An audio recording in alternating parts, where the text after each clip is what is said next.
15 अगस्त 1947 को हमारा देश आज़ाद हुआ। हमने गुलामी की बेड़ियों को निकाल कर फेंक दिया, या यूं कहें कि तोड़ कर फेंक दिया, क्योंकि हमने आज़ादी छीन के ली थी। और इसी की खुशी मनाते हुए हर साल हम 15 अगस्त 1947 को आज़ादी के जश्न को सेलिब्रेट करते हैं। फिर से हमारा 15 अगस्त आ रहा है। हम अपने अपने तरीक़ों से हम अपनी आज़ादी को सेलिब्रेट करेंगे। लेकिन हम आज़ाद तो हुए, पर एक सवाल है, क्या हमारी संस्कृति आज़ाद हुई है? क्या हम सांस्कृतिक रूप से आज भी तो गुलाम नहीं हैं अंग्रेजों के, या वेस्टर्न कल्चर के, जो पश्चिम कंट्री हैं, देश हैं, उनके हम आज भी तो गुलाम नहीं हैं? इसी सवाल पर आज चर्चा करेंगे। और आप लोग इस पर चर्चा करने के बाद जब आप लोग ये देखोगे तो अपनी राय जरूर कमेंट सेक्शन में देना, क्या वाकई हम आज भी सांस्कृतिक रूप से आज़ाद हुए हैं या नहीं। ठीक है, तो क्या हमारी संस्कृति अभी आज़ाद हुई है या अभी हम सांस्कृतिक रूप से गुलाम हैं, इसके बारे में चर्चा करेंगे। उससे पहले थोड़ा सा आप देख लीजिए, अनअकैडमी आपके लिए लोवेस्ट प्राइस लेके आया है 17,999 में। 12 महीने का एक्सटेंशन भी है इसके साथ। और अगर आप इसमें ये कोर्स लेने के बाद प्री क्वालिफाई कर जाते हैं तो फ्री में आपको मेंस रेजिडेंशियल प्रोग्राम मिलेगा, इसका हिस्सा बनने का मौका मिलेगा। और ये इसी आज़ादी के जश्न के साथ आपको ऑफर मिल रहा है। 14 अगस्त इसका लास्ट है और कोड इस्तेमाल करना पड़ेगा आपको PAUPSC। अगर आपको ये यूज करना है या इससे कोर्स खरीदने हैं तो PAUPSC कोड इस्तेमाल करेंगे। इसके अलावा अलग अलग बैचेस चल रहे हैं। 11 अगस्त से आरंभ बैच है इंग्लिश में, और 11 अगस्त से प्रारंभ बैच है हिंदी में, और ये 12 अगस्त से आगाज बैच है 2027 के लिए, भी इंग्लिश में है। अलग अलग बैचेज हैं, आप इनको ज्वाइन कर सकते हैं, लिंक डिस्क्रिप्शन में। इसमें UPSC CSC में अगर आप प्री पास कर जाते हैं तो मेंस का रेजिडेंशियल प्रोग्राम मिलेगा। अनअकैडमी आपको इसका पूरा फ्री में कराएंगे। मेन टेस्ट सीरीज होगी, लोडिंग और बोर्डिंग सब अनअकैडमी की तरफ से होगा। आप रहोगे अनअकैडमी की साइड से। स्ट्रेटेजिक मेंटरशिप मिलेगी, dedicated offline main subject wise इसका आपको मेंटरशिप मिलेगा। प्लस आइकॉनिक और कॉम्बो आप कोई सा भी ले सकते हैं। प्लस के लिए ये कोर्सेज हैं और इनके प्राइसेस हैं। आइकॉनिक के लिए हैं और ये कॉम्बो के लिए आप इसमें लिंक में जा सकते हैं। अगर आप आइकॉनिक खरीदते हैं तो उसमें आइकॉनिक कोर्स के साथ आपको बुक्स मिलेंगी, polity, history, economics and geography और हिस्ट्री, मिडिवल इंडियन हिस्ट्री की आप खरीद सकते हैं। तो आते हैं हम अपने टॉपिक पर।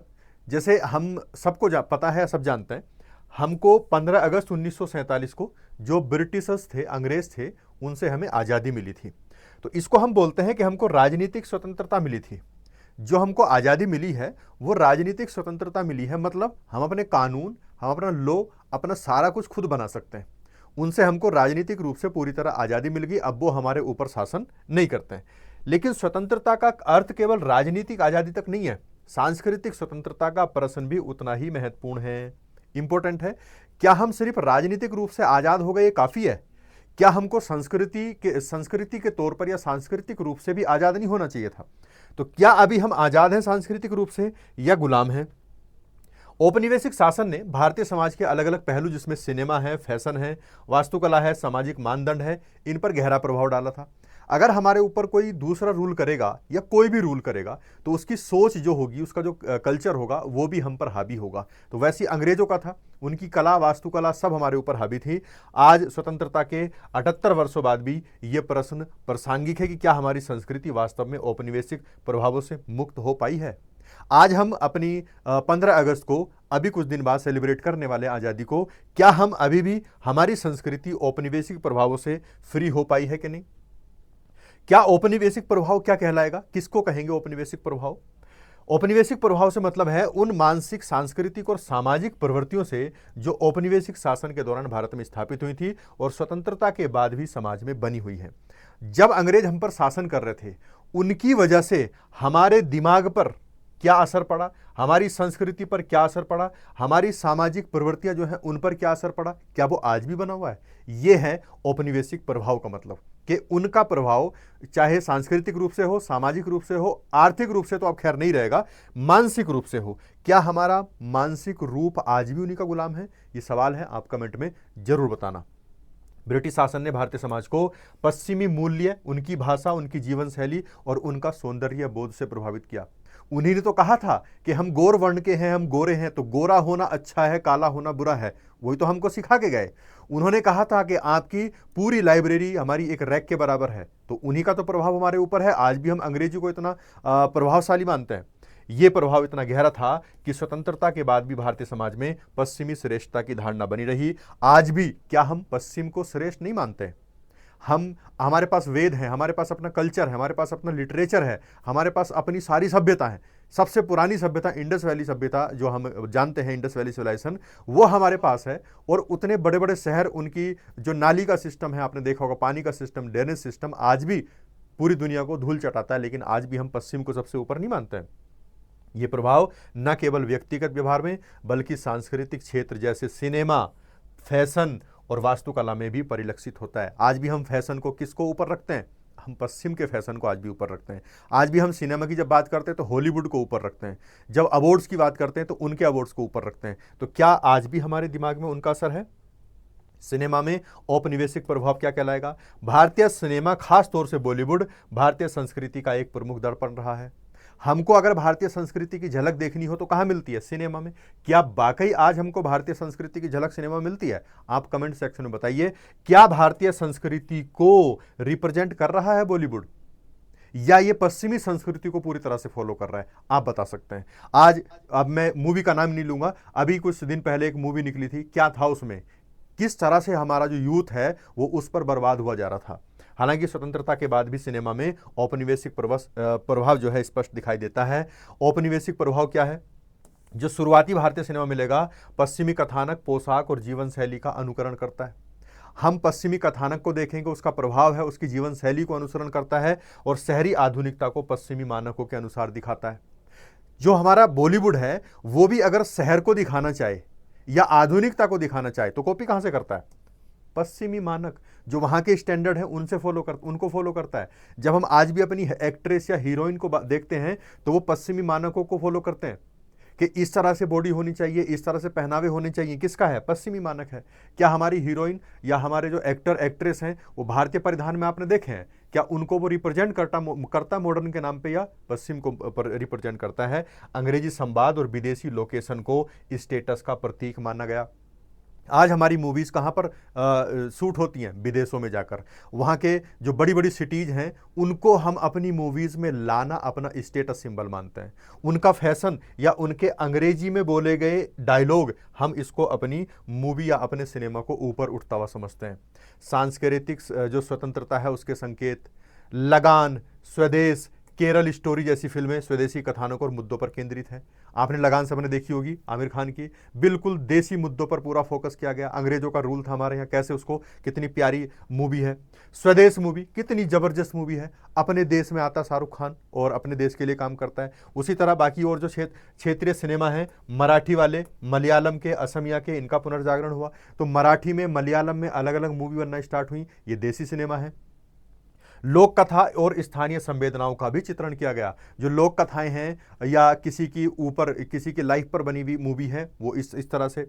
ओटीटी प्लेटफॉर्म पर पंचायत जैसी विषय प्रधान भारतीय कहानी। आपने पंचायत देखी? किसी ने पंचायत मूवी देखिए, किसने देखी है उसको पता होगा, जिसने नहीं देखी एक बार देखने की कोशिश करना। तो पंचायत मूवी में जो हमारे भारत में छोटे छोटे मुद्दे हैं पंचायत से रिलेटेड, कैसे वहां पर काम किया जाता है, क्या प्रॉब्लम है, उसको दिखाया गया है। एक और सीरीज आई है, उसमें डॉक्टर्स का रोल दिखाया। तो डॉक्टर या हमारे जो आप कहेंगे मेडिकल फैसिलिटी है वो गांव में कैसी है, कैसी पहुंच है, उनको दिखाया गया।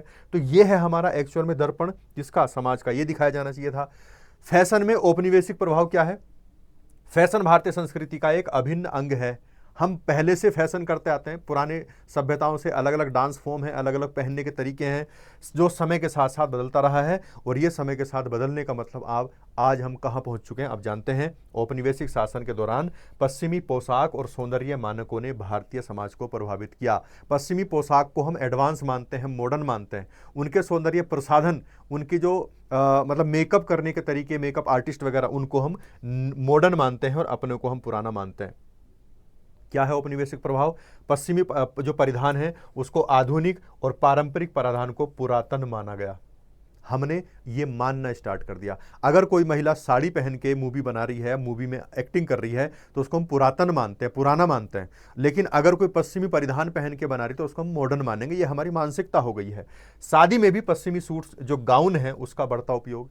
हम आज भी सामाजिक रूप से या मेंटल यानी कि दिमाग के रूप से उनके अंडर में है। तो गाउन किसका परिधान है? गाउन परिधान है। जो ईसाइयों की शादी होती है, पश्चिम जो देश हैं उनमें जब शादी होती है तो गाउन पहना जाता है। आपने देखा होगा सफ़ेद कलर का गाउन होता है। हमारे यहाँ भी लड़कियां क्या पहनने लग गई? गाउन पहनने लग गई। ब्रांडेड विदेशी वस्त्रों के प्रति विशेष आकर्षण है। विदेशी कंपनी, जिस कंपनी का नाम हम इंग्लिश में देखेंगे तो हमारा ये एकदम से हम उसकी तरफ पहुंच जाएंगे, ब्रांड है, विदेश का है तो अच्छा ही होगा, अगर इंग्लिश में नाम है तो अच्छा ही होगा। अब मैं यहाँ नाम नहीं लूंगा, आप सब जानते हैं इंग्लिश में नाम है तो अच्छा होगा, अगर किसी ने हिंदी में नाम रख दिया तो नहीं, ये देसी है, ये बेकार होगा। क्या हमारी सोच ऐसी नहीं बन गई? स्वतंत्रता की दिशा में परिवर्तन क्या हुए? खादी, हैंडलूम, बंधनी, कांचीवरम जैसे स्वदेशी वस्त्रों का पुनरुत्थान।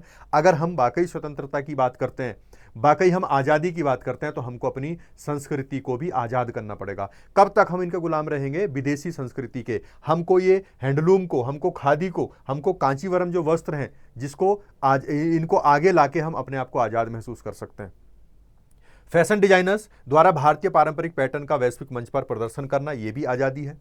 हमारे जो फैशन डिजाइनर्स हैं वो विदेश को कॉपी ना करके, पश्चिम को कॉपी ना करके अपने परिधानों को इंटरनेशनल लेवल पर ले जाएं, तो ये भी हमारी आज़ादी का एक योगदान होगा। आज़ादी का मतलब सिर्फ इतना नहीं कि नारे लगाए और बस हो गया, नहीं, हमको अपनी संस्कृति को भी आज़ाद करना पड़ेगा। सस्टेनेबल फैशन के तहत स्वदेशी और हस्तशिल्प को बढ़ावा देना, सस्टेनेबल बनाना है और स्वदेशी को, हस्तशिल्प को बढ़ावा देना है और इसको इंटरनेशनल लेवल पर ले जाना है। वास्तुकला में औपनिवेशिक प्रभाव क्या है? जो हमारी वास्तुकला है उस पर उनका प्रभाव क्या पड़ा? वास्तुकला भारतीय संस्कृति का एक दृश्यमान प्रतीक है। जितने भी बिल्डिंग्स वगैरह, बाकी जितनी पुरानी बिल्डिंग्स है, वो सब हमारे वास्तुकला का हिस्सा हैं। औपनिवेशिक शासन ने भारतीय वास्तुकला पर प्रभाव डाला, जो आज भी कई शहरों में देखा जा सकता है। आज भी आप किसी शहर में जाएंगे तो इनका पूरा प्रभाव दिखेगा। आप साउथ इंडिया में देख लो या दिल्ली में आप देख लो। नई दिल्ली की औपनिवेशिक प्रशासनिक इमारत, इसमें रायसीना हिल्स है, इंडिया गेट है, संसद भवन आज भी शासन के केंद्र में है। हालांकि हमारा संसद भवन अब हमने अपने आधार पर बना लिया है, अपनी भारतीय संस्कृति के हिसाब से बना लिया। लेकिन रायसीना हिल्स पर जाइए, इंडिया गेट पर जाइए, बहुत सारी बिल्डिंग, जैसे कलकत्ता वगैरह में आपको साउथ में बहुत सारे मिल जाएंगे, गोवा में आज भी उनका प्रभाव हमको देखने को मिलेगा अपने वास्तुकला पर। आधुनिक नगर योजना में पश्चिमी डिजाइन पैटर्न का प्रभुत्व है। आज भी अगर आप अपने घर को बनते हुए देखेंगे तो बहुत सारे लोग फोकस करते हैं कि वेस्टर्न कल्चर को लाया जाए, उनकी तरह बिल्डिंग बनाई जाए। इसमें प्रयास क्या कर सकते हैं हम कि हम अगर हम वास्तुकला में आज़ाद होना है तो क्या प्रयास कर सकते हैं? हमको अगर अपनी संस्कृति में आज़ाद होना तो क्या प्रयास कर सकते हैं? नई संसद भवन में भारतीय प्रतीक, जिसमें सारनाथ का सिंह, कमल आकार, अशोक चक्र, इनका प्रयोग, जैसे आपको पता है कि नई संसद हमारी बन गई है और इनमें सब इनका प्रयोग किया गया है। तो इसका क्या मतलब है? हम आज़ाद हैं, हम सांस्कृतिक रूप से गुलाम नहीं, हम अपनी संस्कृति को खुद डेवलप करेंगे और उनको आगे बढ़ाएंगे। ये नई संसद भवन आप इसी का प्रतीक मान सकते हैं। लेकिन क्या सिर्फ संसद भवन बना के काम चलेगा? नहीं, धीरे धीरे हमको और भी बदलाव लाने होंगे। राज्य में स्थानीय वास्तु परंपरा के अनुसार भवन निर्माण, जैसे राजस्थान में हवेली नुमा संरचना, केरल में पारंपरिक छत डिजाइन, इनको भी हम और आगे बढ़ा सकते हैं। तो ये हमने अभी नया अपडेट किया है, यानी कि हम अपनी संस्कृति को इस तरह से डेवलप करके तो हम कह सकते हैं कि हम सांस्कृतिक रूप से भी आजाद हैं। स्मार्ट सिटी योजनाओं में ग्रीन बिल्डिंग और जलवायु अनुकूलन डिजाइन, जैसी जलवायु हमारे देश की है हमको वैसे रूम बनाने हैं, वैसे घर बनाने हैं जो पारंपरिक भारतीय वास्तु सिद्धांतों से प्रेरित हो। तो ये भी हम आगे कदम बढ़ा रहे हैं। क्या संस्कृति पूरी तरह से आजाद हुई? हमने संसद भवन तो बना लिया, हमने थोड़े मोड़े और भी चेंज कर लिए, लेकिन क्या हम हमारी संस्कृति को कह सकते हैं पूरी तरह से आजाद है? नहीं, नहीं, पूरी तरह नहीं, क्योंकि औपनिवेशिक मानसिकता अब भी भाषा, शिक्षा और जीवन शैली में गहराई से पाई जाती है। आप अगर देखेंगे तो जब हम शिक्षा लेने की बात करते हैं और कॉन्वेंट स्कूल का नाम आ जाए, कोई भी इंग्लिश में नाम आ जाए या इंग्लिश मीडियम का नाम आ जाए, तो क्या हमारी वास्तविकता अभी नहीं पता आपको? क्या हमारी मानसिकता उस तरह की नहीं है कि इंग्लिश मीडियम स्कूल है या कॉन्वेंट स्कूल है या पश्चिम देशों के स्कूल हैं तो वो अच्छे ही होंगे? क्या हम यहाँ फेल हुए हैं? क्या सरकारें इसमें फेल हुई हैं या हमारे जो लोग हैं, हमारी मानसिकता यहाँ फेल हुई है? आप जरूर बताइएगा। सांस्कृतिक आत्मविश्वास की कमी है, इसकी वजह से पश्चिमी मानकों को श्रेष्ठ मानने की प्रवृत्ति अभी भी जारी है। हम खुद ही अपनी संस्कृति को अच्छा नहीं मानते हैं, हम खुद अपने समाज को अच्छा नहीं मानते हैं। जो पश्चिम से आएगा वो सही है, उनका चाहे ड्रेसिंग सेंस हो, उनकी चाहे मानसिकता हो, उनकी चाहे लैंग्वेज हो, उनके कोई भी काम हो, उनके हैं तो अच्छे हैं, हमारे हैं तो खराब। ये मानसिकता आई कहाँ से? उन्होंने ही हमारे दिमाग में डाली थी इतने साल शासन करके। क्या पूरी तरह संस्कृति आजाद हुई है? आंशिक रूप से हम कह सकते हैं, हाँ, आंशिक रूप से हम आजाद हुए, पूरी तरह नहीं, क्योंकि स्वतंत्रता के बाद साहित्य, कला, सिनेमा और फैशन में स्वदेशी मूल्यों की पुनर्स्थापना हो रही है, ये नहीं कहेंगे हम कि कर दी है। तो थोड़ी आंशिक रूप से हमने स्वतंत्रता ली है कल्चर पर। सांस्कृतिक नीतियां जैसे एक भारत श्रेष्ठ भारत से स्थानीय भाषाओं और परंपराओं और कला को बढ़ावा मिला है। तो जैसे एक भारत श्रेष्ठ भारत या made in India, make in India, तो मेक इन इंडिया हो या एक भारत श्रेष्ठ भारत हो, इस तरह से, या उड़ेगा आम नागरिक टाइप से, इस तरह की योजनाओं ने कोशिश की है कि हम अपनी संस्कृति को बचाएं और अपनी संस्कृति को प्रभावशाली बनाएं। लेकिन अभी पूरी तरह से हम नहीं कह सकते कि हम सांस्कृतिक रूप से आजाद हुए हैं। तो अपनी संस्कृति को आजाद करने के लिए चुनौतियां क्या हमारे सामने? हम राजनीतिक रूप से तो आजाद हो गए, लेकिन सांस्कृतिक रूप से अगर आजाद होना चाहें या हो रहे हैं तो क्या प्रॉब्लम आ रही है? वैश्वीकरण ने पश्चिमी संस्कृति को और अधिक प्रबल किया है, क्योंकि ग्लोबलाइजेशन हो रहा है। इसमें भारतीय युवा पश्चिमी जीवन शैली की ओर आकर्षित हो रहे हैं। आज चाहे पढ़ने की बात करें तो लोग विदेशों में पढ़ने जा रहे हैं। सारी पश्चिमी कंट्री में हमारे यहाँ के जो अमीर लोग हैं वो पढ़ने जाते हैं, उनके बच्चे, उन्हीं को, उनका ड्रेसिंग सेंस, उन्हीं के सारे पैटर्न अपना रहे हैं। लेकिन आज भी हम पूरी तरह से आजाद नहीं कह सकते। कई भारतीय अभी भी पश्चिमी सौंदर्यबोध और जीवन शैली को श्रेष्ठ मानते हैं, और औपनिवेशिक मानसिकता का ये परिणाम है। क्योंकि हम गुलाम रहे हैं बहुत टाइम तक, तो उस मानसिकता का परिणाम है। शहरी और ग्रामीण क्षेत्रों में सांस्कृतिक प्राथमिकताओं में अंतर है। गांव वाले अपनी प्राथमिकता अलग रखेंगे, शहर वाले अलग रखेंगे, इनकी दोनों में अंतर है। शहरी क्षेत्रों में पश्चिमी प्रभाव ज़्यादा है, जबकि ग्रामीण क्षेत्रों में जो परंपराएं हैं हमारी लोकल, वो ज़्यादा मजबूत हैं। तो आप कह सकते हैं कि ग्रामीण क्षेत्रों में हमारी जो संस्कृति है उसको ज़्यादा मजबूती मिली है, शहर में उसको ढीलापन मिला है, यानी कि उन्होंने छोड़ दिया है। भारत ने राजनीतिक स्वतंत्रता के बाद सांस्कृतिक स्वतंत्रता की दिशा में लंबा सफर तय किया, लेकिन कॉलोनियल हैंगओवर अभी भी आंशिक रूप से मौजूद है। तो कॉलोनियल हैंगओवर, आज भी हम उनके हैंगओवर में बसे पड़े हैं, हम अभी भी पूरी तरह से आज़ाद नहीं हुए हैं। तो हम कह सकते हैं कि सांस्कृतिक स्वतंत्रता पूरी तरह से तभी पूर्ण कहलाएगी जब भाषा, जब शिक्षा और कला में स्वदेशी मानकों को प्राथमिकता मिले। जिस दिन लैंग्वेज में हम ये कह दें कि हिंदी को प्राथमिकता देंगे अपने कोर्सेज में, सारी चीज़ों में पढ़ने के लिए, तब हम कहेंगे कि हम सांस्कृतिक रूप से आज़ाद हो रहे हैं। जब हम कहेंगे भाषा, शिक्षा और कला, इन सबको स्वदेशी रूप से ऊपर रखा जाए, विदेशी को बाद में, तब हम कहेंगे आज़ाद हैं। स्थानीय परंपराएं और मूल्यों को आधुनिक संदर्भ में पुनर्परिभाषित किया जाना चाहिए, और जनता में अपनी सांस्कृतिक पहचान पर गर्व की भावना होनी चाहिए। हमारी जो संस्कृति है, चाहे वो साड़ी की हो, सूट की हो, धोती कुर्ता की हो, अपनी हिंदी भाषा या बाकी जो लैंग्वेज है, लोकल लैंग्वेजेस उनकी हो, वो इंग्लिश से ऊपर हो, या अपना जो सिनेमा है वो इंग्लिश से ऊपर हो या पश्चिम से ऊपर हो, तब हम कहेंगे कि हम सांस्कृतिक रूप से आज़ाद हैं।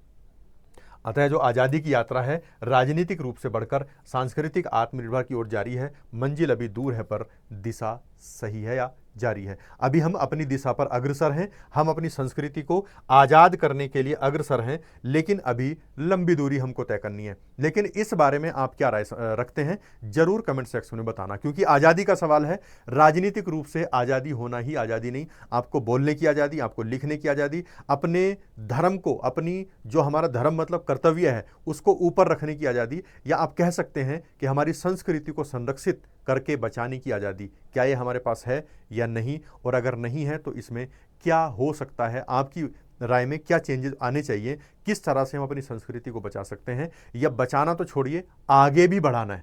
हम पूरी दुनिया में सबसे ज़्यादा जनसंख्या वाला देश बन रहे हैं, और यूथ भी हमारे यहाँ सबसे ज़्यादा है। तो वो यूथ अपनी संस्कृति को कैसे संरक्षित कर सकता है, आप अपनी राय कमेंट सेक्शन में ज़रूर देना। तो आज का सेशन इतना ही था। आप सभी को 15 अगस्त की बहुत सारी ढेरों शुभकामनाएं। इसी के साथ इस सेशन को एंड करते हैं, फिर मिलेंगे किसी इसी तरह के इंटरेस्टिंग टॉपिक में। तब तक के लिए बाय, थैंक्स फॉर वॉचिंग।